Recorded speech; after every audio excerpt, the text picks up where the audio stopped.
সালের সর্বোচ্চ আয় করা খেলোয়াড়দের তালিকায় আবারও শীর্ষে পর্তুগাল সুপারস্টার ক্রিস্টিয়ানো রোনালদো। যুক্তরাষ্ট্রের ব্যবসা বাণিজ্য ভিত্তিক সাময়িকী ফোর্বসের হিসেবে CR7-এর চেয়ে অর্ধেকেরও কম আয় করেছেন লিওনেল মেসি।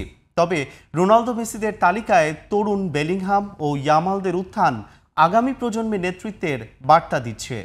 বিস্তারিত ইমরান হোসেনের আরও একটি রিপোর্টে। পর্তুগিজ সুপারস্টার ক্রিস্টিয়ানো রোনালদোর বয়সটা প্রায় 41 ছুঁই। ক্যারিয়ারের গোদরি লগ্নে আপন মহিমায় জ্বলছেন CR7।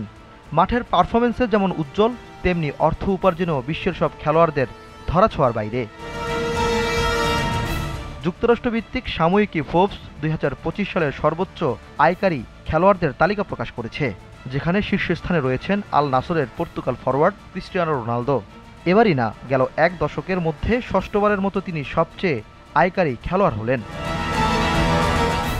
গেল জুনে আল নাসরের সঙ্গে চুক্তি নবায়ন করা রোনালদো 2025-26 মৌসুমে সৌদি ক্লাবটি থেকে আয় করবেন $23 কোটি। এছাড়া মাঠের বাইরে স্পন্সরশিপ থেকে তার ব্যাংক অ্যাকাউন্টে ঢুকবে আরও $5 কোটি। সব মিলিয়ে CR7 এই মৌসুমে আয় দাঁড়াবে $28 কোটি। রোনালদোর পরে এই তালিকায় দ্বিতীয় নম্বরে আছেন আর্জেন্টিন মহাতারকা লিওনেল মেসি। LM10 2025-26 মৌসুমে আয় করবেন প্রায় $13 কোটি, যা রোনালদোর থেকে অর্ধেকেরও কম। মেসির পরে আছেন ফরাসি দুই তারকা করিম বেনজেমা ও কিলিয়ান এমবাপ্পে। পঞ্চম নম্বরে ম্যানচেস্টার ফরওয়ার্ড আর্লিং হল্যান্ড। $6 কোটি আয় নিয়ে 6 নম্বরে ভিনিসিয়াস জুনিয়র। পরের দুই জায়গা দখল করেছেন মুসলিম দুই ফুটবলার মোহাম্মদ সালাহ ও সাদিও মানে।